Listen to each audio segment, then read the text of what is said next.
अस्सलामुअलैकुम प्यारे दोस्तों, भाइयों, कैसे हो? खैरियत हो? ठीक है। आपको मुनसिफ अमान एडवोकेट का बहुत बहुत सलाम। 29 अगस्त 9 मुहर्रम है आज। और अभी जो आप एक ख़बर देख रहे हैं ना टीवी पे, वो काजी फ़ाइज़ ईसा की मिसेस के हवाले से, सरीना फ़ाइज़ ईसा, जिसको FBI वाले नोटिस पे नोटिस जारी कर रहे हैं। ठीक है, एक नोटिस जवाब उन्होंने दायर किया, फिर उसका उन्होंने जवाब दिया, फिर दूसरा दायर कर दिया, फिर उसका उन्होंने जवाब दिया, फिर तीसरा दायर कर दिया, फिर उसका उन्होंने जवाब दिया, फिर चौथा दायर कर दिया। तो ये नोटिसों का सिलसिला ख़त्म नहीं हो रहा। और अब आप सब लोग समझते हैं कि ये सारा क्यों हो रहा है। ठीक है, काजी फ़ाइज़ ईसा पर केस क्यों बनाया गया, किन के कहने पे बनाया गया, और वो आराम से बड़ी ईमानदारी से एक वो इंसाफ मुहैया कर रहे थे कि जिनको उन्होंने पकड़ लिया कि तुम्हारी बीवी के जो है ना वो असासे बाहर हैं और तुमने जाहिर नहीं किए। और उन्होंने ये बता भी दिया कि वो असासे वगैरह सारे मेरा उनसे कोई ताल्लुक़ नहीं है, और वो टैक्स वगैरह सारा पे करती हैं। लेकिन आपको पता है, जस्टिस उमर अता बंदयाल की बड़े बेंच ने उनके केस का फ़ैसला किया और FBR को केस भेज दिया। अब इसकी पाकिस्तान बार कौंसिल और वकला सब ने जो है ना उनकी काजी फ़ाइज़ ईसा की हेल्प की है और सुप्रीम कोर्ट में रिव्यू फाइल किया हुआ है। ठीक है जी, काजी फ़ाइज़ ईसा ने भी किया है, पाकिस्तान बार कौंसिल ने भी किया है, लाहौर हाई कोर्ट ने भी किया है, सुप्रीम कोर्ट ने, सब ने किया है। तो अब बात यह है कि जो FBR का आपको पता है कि इन्हीं दिनों में चेयरमैन भी बदला गया है। खसूसी तौर पे जो ही आर्डर हुए है कि काजी फ़ाइज़ ईसा की बीवी FBR डिपार्टमेंट में जाएगी, इमरान खान ने फौरी तौर पे उस चेयरमैन को बदल के एक और को लगा दिया है, जिसके साथ कमिटमेंट ली गई है कि भाई तुमने सारा मसला ठीक ठाक हमारे हक में करना है। अब दोस्तों बात यह है कि ये सारी बात क्लियर हो चुकी है और अदालत में ही क्लियर हो चुकी थी। अदालत में ही कहा गया था कि इनको उधर भेजने की कोई ज़रूरत नहीं है, सुप्रीम कोर्ट फैसला करे। 9 महीने केस चलता रहा और सुप्रीम कोर्ट ने बिलाखिर हमें FBR के हवाले कर दिया। ये बजाते खुद एक अजीब बात है। तो FBR में अब जो उन्होंने वो जवाब पे जवाब दे रही हैं, उनको नोटिस पे नोटिस आ रहे हैं। और जब इनके सरीना के वाले साहब फौत हुए, काजी फ़ाइज़ ईसा के ससुर, उस दिन भी उनके घर पे नोटिस चस्पा किया गया कि जनाब आप गैर हाजिर हैं। और ये सर यकीन करो, ये विक्टिमाइजेशन और इंतकाम की इंतहा हो रही है। उनका वालिद फौत हुआ है और दरवाजे पे वो चस्पा कर रहे हैं कि जी तुम आ नहीं रहे। बेगम को उसने प्रेस कॉन्फ्रेंस की कि ये मेरे साथ कैसा सलूक किया जा रहा है।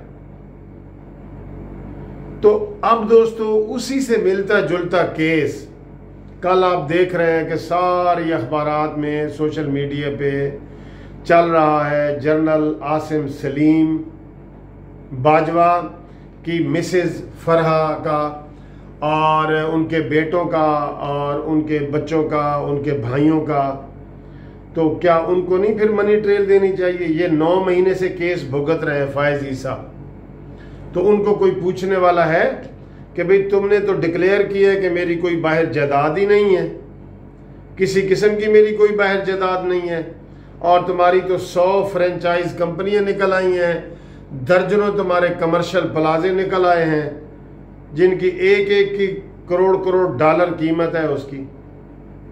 तो इनसे कोई पूछेगा कि भाई तुम अवामी ओहदों पे भी रहे हो, तुम आर्मी में DGISPR भी रहे हो, तो इनसे कोई पूछेगा? कोई पूछेगा? कोई, इमरान खान समेत। तो दोस्तों बात यह है कि जो काजी फ़ाइज़ ईसा साहब है ना, ये इनको खटकते हैं दिले यज़दा में कांटे की तरह। ये इनको खटक रहे हैं, ये इनको बर्दाश्त नहीं होंगे। आपको पहले बता दें, इनको बर्दाश्त नहीं होंगे, मुक्तदिर हलकों को बर्दाश्त नहीं होंगे। शौकत सिद्दीकी, जो जस्टिस शौकत अजीज सिद्दीकी साहब थे, उनका क्या कसूर था किसी को पता है? किसी को पता है कि उन्होंने किसी केस में रिश्वत ली है या कोई उन्होंने फेवरेटिज्म की है, नेपोटिज्म उसे कहते हैं, कोई किसी की उन्होंने कोई तरफदारी की है, क्या उनके ऊपर था? उन्होंने जज होते ही आपके सामने उनकी वीडियो चल रही है, उन्होंने कहा जी कि हमारा सारा रिकॉर्ड जो है ISI के पास होता है और उनके मुताबिक हमारे बेंच बनते हैं और वो कहाँ कहाँ से सुप्रीम कोर्ट में कैसे, वो तो खुली किताब की तरह है। और उन्होंने तो कह दिया था कि मेरी जान को भी खतरा है, नाम लेके उन्होंने कोई इशारे भी नहीं किए। जैसे हम कई दफ़ा इशारे कर रहे थे जी, एस्टेब्लिशमेंट ने ये कहा, मुक्तदिर हलकों ने ये कहा, ताकतवर हलकों ने ये कहा। उसने कहा जी कि मुझे नहीं पता मेरी ज़िंदगी भी बचेगी कि नहीं बची, लेकिन मैं आपको ये अपनी माँ की कसम खा के कह रहा हूँ कि हमारे साथ ये होता है। हमें उन्होंने कहा था कि नवाज शरीफ साहब को और मरीम नवाज को इलेक्शन तक बाहर नहीं आने दिया, नहीं आने देना, आपने इलेक्शन तक इनको बाहर नहीं आने देना। और फिर उन्होंने कहा कि मुझे लालच भी दी गई कि आपको हम चीफ जस्टिस बना देते हैं। तो सर जी शौकत अजीज सिद्दीकी साहब चले गए, हम कोई सियासी पार्टियों ने या मैं अपने वकीलों का भी कह रहा हूँ, किसी ने उनके लिए कोई एहतजाज किया? नहीं ना किया। जो कि जिंदा सबूत थे, उन्होंने अपने जस्टिस होते हुए जिंदा सबूत दिए, तो हम उनके लिए कुछ नहीं कर सके। तो आज हमें लोग मैसेज करते हैं कि सर जी आप सड़कों पे निकलें, आप काजी फाइज ईसा का ये करें और वो करें, और सियासी जमातों को भी लोग कहते हैं। तो कोई आप बताएं, वकील तो फिर भी थोड़ा बहुत लड़ रहे हैं, सुप्रीम कोर्ट में लड़ रहे हैं, उनको रिव्यू किया हुआ है, पेश हो रहे हैं, हमारे सुप्रीम कोर्ट के सदर पेश हो रहे हैं। अकबर साकी साहब जो हमारे पाकिस्तान बार काउंसिल के वाइस चेयरमैन है, बड़ा दलेराना मौक़िफ़ बयान किया है और उन्होंने कहा है कि जनाब इनको निशाना बनाया जा रहा है। वो तो आवाज़ बुलंद कर रहे हैं, लेकिन किसी सियासी जमात के लीडर की आपने काजी फायज ईसा के हक में कोई बयान देखा है? बड़े बड़े नाम ले लेते हैं, बिलावल का बयान देखा है आपने? शहबाज शरीफ का बयान देखा है आपने? देखा है किसी बड़ी जमात का बयान? नहीं ना देखा। तो लोग हर कोई कहते हैं कि जी बस चुप जी, मुठ रखो, चुप करो, हमें क्या है, ये है वो है, तो सारे उनकी चीजें पूरी हो जाती हैं।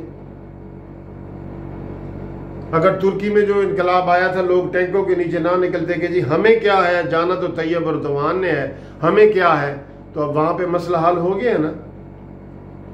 तो दोस्तों, हर बंदा अपने हिस्से की शमा जलाए, हर बंदे का फर्ज है कि अपने हिस्से की शमा जलाए।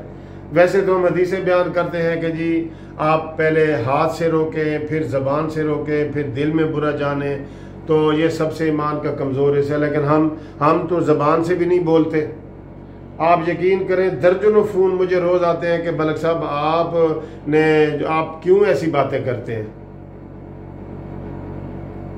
तो फिर हम फिर क्या करें बताएं?